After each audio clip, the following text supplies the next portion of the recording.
जय ज्योति जय क्रांति। सभी भाइयों को मेरा नमस्कार। दोस्तों, जैसा कि आपको मालूम है कि अलवर गोविंदगढ़ में सर्व समाज के एक मंदिर पे जो सैनी समाज की ज़मीन पे स्थापित था, मगर आज सर्व समाज के लिए वह एक अपना मान प्रतिष्ठा का प्रश्न बन गया है। उस ज़मीन पे कुछ असामाजिक तत्वों ने कब्जा कर लिया है और ये तो आम बात हो गई है हर जगह ही।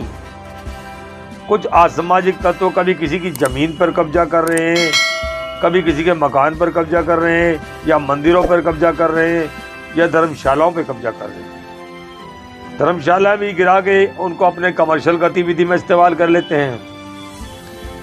आज सर्व समाज एक आंदोलन के लिए बिल्कुल तैयार खड़ा हो गया है। वह ये चाहता है कि उनकी आस्था के प्रतीक उस मंदिर को ना तोड़ा जाए। मैं सभी भाइयों से एक ही बात कहना चाहता हूं कि इस चीज को देखते हुए सभी भाइयों को एक मत होना ही पड़ेगा। आज सर्व समाज को इकट्ठा होकर इसके लिए आवाज उठानी पड़ेगी। अलवर गोविंदगढ़ ये इस समय का नया मामला है जो एक हाईटेक होकर सामने आया है। कुछ लोगों ने मंदिर और उसके परिसर की ज़मीन पर कब्जा कर लिया है और उस ज़मीन पर अवैध निर्माण हो रहा है। मैं राजस्थान सरकार से भी प्रार्थना करता हूं इस विषय पर गौर किया जाए, देखा जाए कि ऐसे असामाजिक तत्व समाज में आतंक फैलाने के अलावा कुछ नहीं करते हैं। दोस्तों, इस बात को अच्छी तरह समझें और सोचें। ऐसे लोग समाज में आतंक फैलाने के अलावा कुछ नहीं करते हैं। गवर्नमेंट को एक नया रूल बना देना चाहिए कि जमीन पर कोई भी अवैध कब्जा करता है तो उसके ऊपर जो है जुर्माने के साथ उस जमीन के मालिक को मालिकाना हक दिवाया जाए।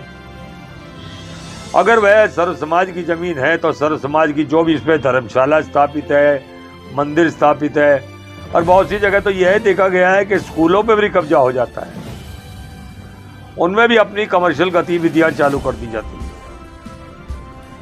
तो इस बात के लिए पूरे राजस्थान में हर भाई को आवाज उठानी पड़ेगी और इस आवाज को आपके सरकार तक पहुंचाना पड़ेगा।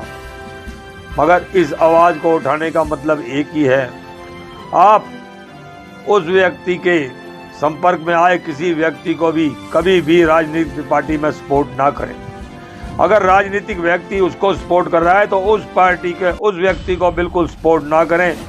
उसे भी पता लग जाएगा कि वोट की ताकत क्या होती है, वोट की कीमत क्या होती है। हमें सभी भाइयों को ये देख के चलना पड़ेगा, नहीं तो हम लोग इसी तरह मार खाते रहेंगे। यह दूसरे समाज को निर्बल समझने वाले लोग ये ना सोचे कि व्यक्ति निर्बल है। जब निर्बल व्यक्ति अपने आत्मबल के साथ खड़ा होता है तो वह क्या कर गुजरता है, यह शायद उनको नहीं मालूम है। सबसे बड़ी ताकत शिक्षा की ताकत होती है, वोट की ताकत होती है। आप शिक्षित बनिए और अपने वोट का महत्व पहचानिए। अपने वोट को बेचिए मत, अपने वोट को किसी के लालच में बेचिए मत, किसी के दबाव में दीजिए मत। वोट पे आपका अधिकार है। अगर वह लोग आपसे ज़बरदस्ती करते हैं तो उस चीज़ को सोच के चलिए। उस टाइम उनके जैसे भी होता है, आपको समझना है कि वह असामाजिक तत्व हैं, आप पे हमला भी कर सकते हैं। तो उन लोगों से थोड़ा दूर हटकर अपने वोट की ताकत को पहचानिए। जिस दिन आप अपने वोट की ताकत को पहचान गए उस दिन आपका कोई कुछ नहीं बिगाड़ सकता। जो राजनेता कोई भी किसी भी पार्टी का हो, अगर आपके खिलाफ बोलता है तो उसे उसकी औकात याद दिलाने का सही समय है वोट। इस टाइम इलेक्शन होता है, अपने वोट से उस पर ऐसी चोट मारिए कि वह समझ जाए कि मैंने गलत किया था, तो इसलिए मुझे समाज ने आज गलत कर दिया। सर्व समाज के भाइयों से मेरी अपील है कि गोविंदगढ़ अलवर में जो मंदिर का मामला है उसमें शांति बनाए रखें। जल्द ही सभी समाज मिलकर, जितने भी भाई हैं, उनके गणमान्य व्यक्ति हैं, इस पर जल्दी उचित फैसला लेंगे और हम जल्द ही सरकार से भी मिलेंगे। और सभी भाइयों का सहयोग चाहिए, सभी भाइयों का बल चाहिए। इसके लिए हमें ना तो कोई झगड़ा करना है और ना ही कोई ऐसा काम करना है जिससे कि मान मर्यादा में हानि हो। अब ये सर्व समाज के भाइयों को अपनी एकता दिखाने का समय है। हम सब भाई एकत्र होकर इसके खिलाफ मौन प्रदर्शन कर सकते हैं और होली के पश्चात इसकी एक तिथि निश्चित की जाएगी। अगर सरकार सुनती है तो ठीक है, नहीं तो इसके लिए एक महाआंदोलन किया जाएगा सर्व समाज की सहमति से। सभी समाज के भाइयों को इकट्ठा होना पड़ेगा और अपने हक की आवाज़ उठानी पड़ेगी।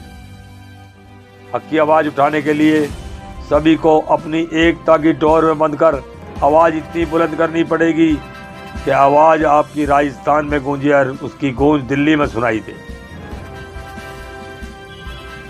जैसा कि आप समझ गए हैं कि बहुत से लोग जानबूझकर ऐसे काम करते हैं कि लोगों में भावना भड़के, दंगे हों, मगर आपको एक शांति बनाकर रखी है।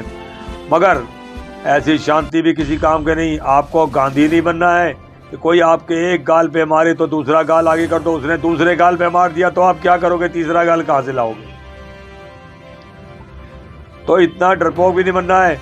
कहते हैं शरीफ आदमी जब शराबत छोड़ देता है तो उससे ज़्यादा खतरनाक कोई नहीं होता है। यह वह असामाजिक तत्व भी समझ लें कि शरीफ आदमी को छेड़ना अच्छा नहीं है। कब तक बर्दाश्त करेगा, एक दिन बर्दाश्त की हद टूट जाएगी।